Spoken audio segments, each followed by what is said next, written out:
This is Optimal Living Daily, episode 2426. This may be more important than how you eat or work out, by Nia Shanks of niashanks.com. And I'm Justin Malik. This is the show where I usually read to you, kind of like an audiobook, but on Sundays I like to share an episode from our network that I think you'd benefit from. And today's comes from my brother's podcast, Optimal Health Daily. You can find that show wherever you get your podcasts, and please do follow or subscribe.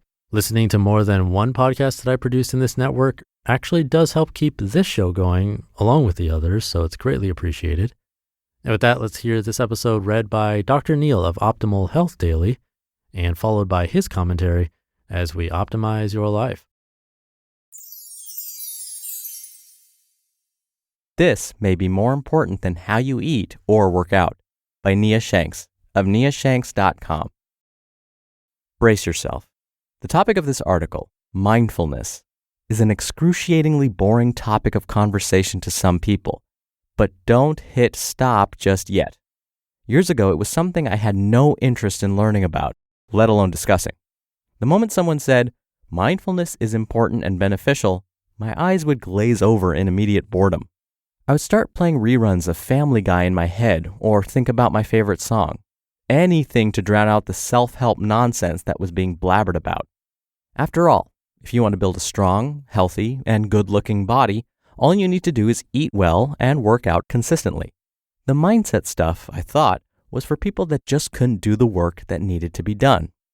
Thankfully, I eventually realized I was very wrong. Neglecting to embrace and ultimately discuss the power of mindfulness was a huge mistake on my part.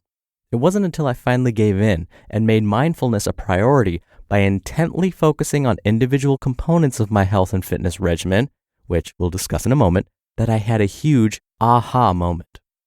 Mindfulness can help you achieve your health and fitness goals, and may even be more important than just eating well and working out. It can also have positive effects on the rest of your life as well. Now, if you're like I was, there's a chance this topic is a big bore to you, and you're ready to hit the stop button. But please hang in there with me a little longer, because here's the simple truth. Yesterday has passed.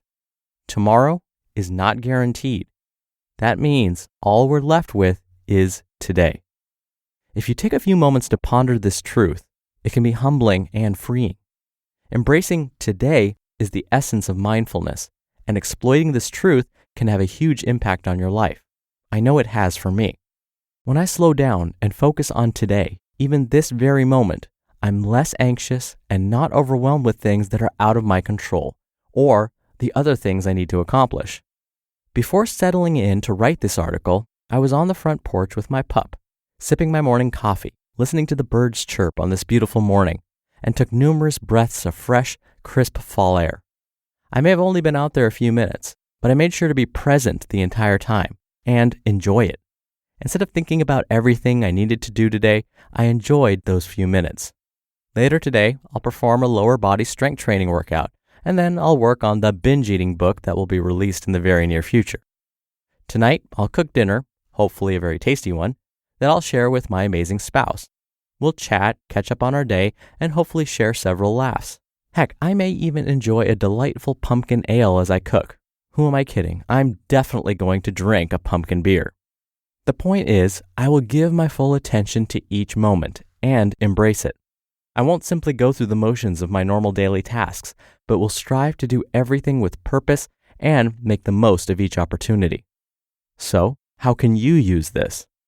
Being mindful can positively impact every area of your life, and when it comes to the health and fitness component, the benefits can be tremendous too. For example, it's so easy to get caught up in the when portion of our goals. You know, as in, I'll finally be happy when I reach, insert your goal here.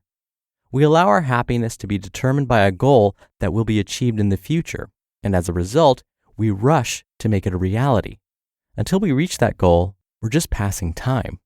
But when we do that, when we live for the when and focus too much on the future, we miss out on today. The solution is simple. Whether you're trying to lose fat or improve your overall health, make it a point to be mindful of the things you do today. Enjoy every meal you eat and be present the entire time. Pay attention to how it smells and tastes. If you work out today, Focus on every single rep you perform. Resist the temptation to just go through the motions. Be present. Put a little or a lot less emphasis on the outcomes and focus on the process. Enjoy it. Focusing on these things, the things you do today, is a great way to reduce or eliminate stress and anxiety as well. If you're in the stage that I was and think all this mindset chatter is stupid and pointless, I hope you'll take a chance and give it a try. That way you can experience it for yourself and you won't need to take my word for it. Maybe it'll be beneficial to you. Maybe it won't. There's only one way to find out. You just listened to the post titled, "This May Be More Important Than How You Eat or Work Out" by Nia Shanks of niashanks.com. Dr. Neil again here. In my experience, when I talk to clients or patients about mindfulness, they automatically think I'm talking about mindful eating only. But as Nia pointed out, that's not the only way to be mindful. When it comes to managing stress, one of the most important things to do is to take control over those things that you can control.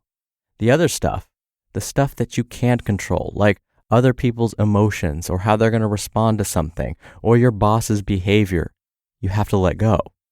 Mindfulness can help you with that. It focuses your attention on the present moment, which means you're automatically going to be tuned in to those things that you can control. It's just kind of how it works. Oh, and when it comes to working out, I love the idea of mindfulness. First of all, it's going to help reduce injury because you're going to be so focused on what you're doing, you're not going to be distracted and do something crazy like I did, like jumping up and down on a box, letting my mind float somewhere else, and then lose my form only to land awkwardly and mess up my back. It's funny because the great bodybuilder of his time, Arnold Schwarzenegger, was a huge believer in mindfulness when you're working out. He would say, think about every repetition and imagine how that's helping your muscles grow. So yes, mindfulness is so much more than just mindful eating, and it can have an impact on so many areas of your life. Even if you just take 1 minute or 2 minutes each day to just focus on the present, that may be enough. All right, before I go, don't forget, we have 4 other podcasts where we narrate blogs for you, covering a bunch of different topics. To subscribe to those, just search for Optimal Living Daily wherever you're hearing this show. I thank you in advance for doing that. Thank you for being here every day. I hope you have a great start to your week, and I'll be back here tomorrow where your optimal life awaits.